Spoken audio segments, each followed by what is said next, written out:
Hi there, my name is Steve Gerhardt and this is the Unagi Observer. Thank you so much for stopping by and watching this week's video. Originally I was going to put up a Unagi Observer Gundam Diary. I'll probably still put that up a little bit in a couple days. But I really want to talk about the really big news, which is Otakon's happening! Yes!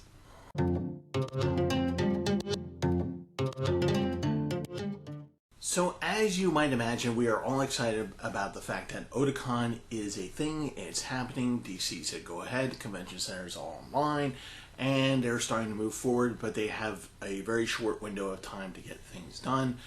I will say that when they made the announcement, I was really happy, and then they said, hey, we're going to answer your questions on a Twitch stream, and that Twitch stream was very awkward and not very informative.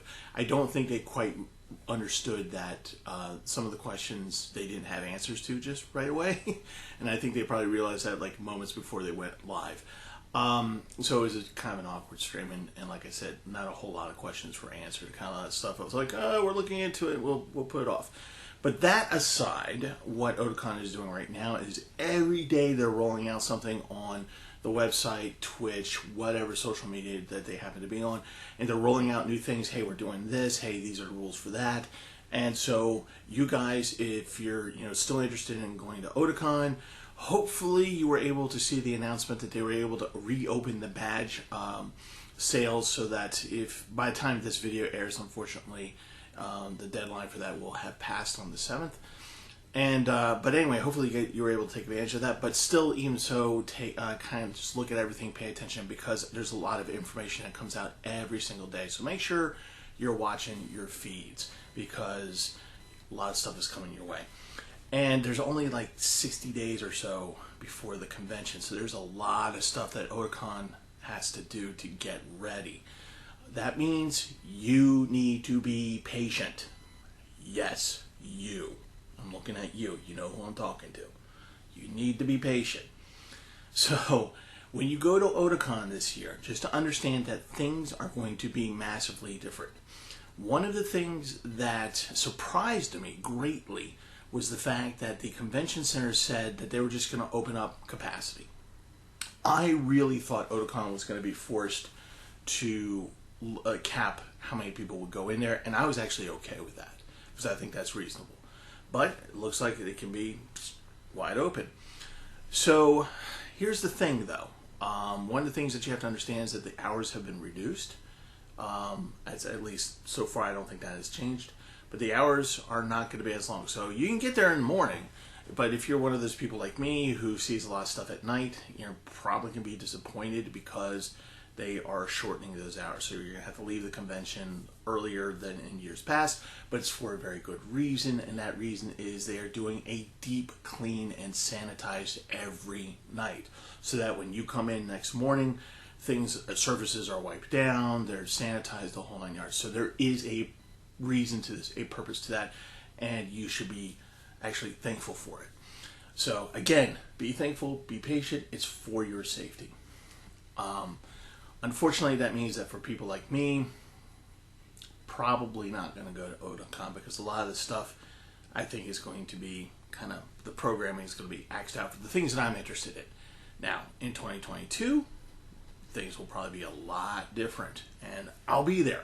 But one of the cool things, even though I won't be there for it, is that they are still doing the AMV contest, one of the things I love the most. Unfortunately, just between the scheduling and my life, having to make decisions on the fly, I don't think I'm going to be able to make it to Otakon this year. Sad, but I am still going to do the thing that I usually do before Otakon, and that is where to eat for Otakon. So I'm going to try to help you answer one of those questions of what's open, is anything going to be open, what are the rules in DC, CDC guidelines, so forth and so on. Hopefully I will be able to answer those questions for you by doing my annual Where to Eat for Otakon. So keep an eye out for that sometime in this month or early July, very early July. I'm going to spend a couple of days down in DC with my camera and taking down information, then throwing it out to you on the website here, on the YouTube channel here. So one of the specific things I really want to talk to you guys about, though, was something that was brought up on the Twitch stream, and it was kind of like a tongue-in-cheek kind of thing. It's not something I probably would have said, but there's some truth behind it. One of the things that was asked was about line management. Every year at Otakon, we hear the same complaints, we hear the same things over and over again. Line management, line management, line management. Are the lines going to be huge? And well, if I were the Otakon Con chair, I probably would not have responded to that by going, yeah, I used to call this line con. That's kind of what he said. But there's some truth to that. There's always been lines at Otakon, unless you go way back, like me and some older otakus have done, when we've been to Otakon when there wasn't that many lines. But because it's still COVID, because we're still getting vaccinations done, because of those concerns, because they're going to be closing down the convention site earlier so they can do a deep clean, all that stuff. That means that there's most likely still going to be social distancing. You're probably going to have to wear a mask. Again, that is information we're probably not going to know for certain until we come to the event, to the convention. So if I were you, I would just go ahead and pack a mask, assume you're going to wear it, and if you show up and they say you don't have to wear it, won't that be a nice, happy surprise for you? Just assume you will, and just take the mask with you. Unless your cosplay actually provides you a mask. There you go. Anyway, but the lines are going to exist, and it's for your safety. This time around, it's not about just like trying to get people from point A to point B. It really is about your safety. And this year, I know I say every year that they work really hard to try to work on the line management, and some years are better than others. This year, expect the lines. Plan for the lines.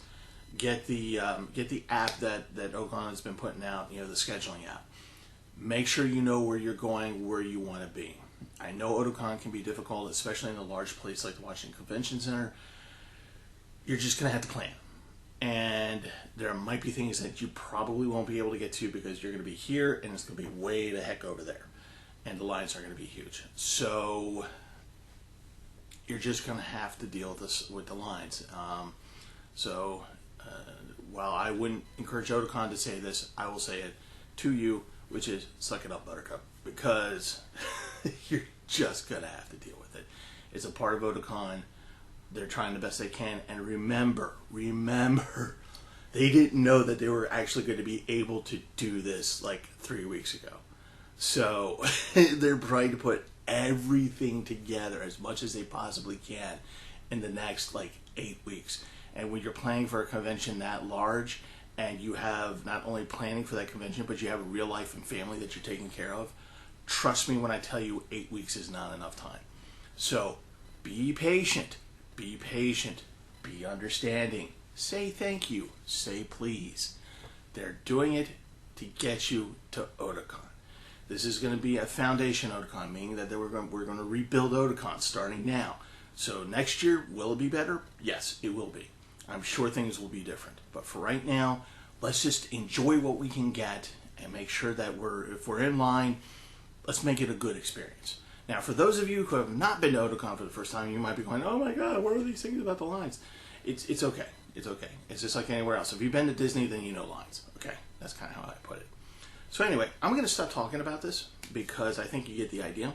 But in case you don't, here's a little video for you to watch of Lines of Otakon Pass. So please enjoy and have a good one. Oh yeah, like and subscribe, wear your mask, social distance, COVID's still a thing, get your vaccination, and I love you guys. All right, see you next time.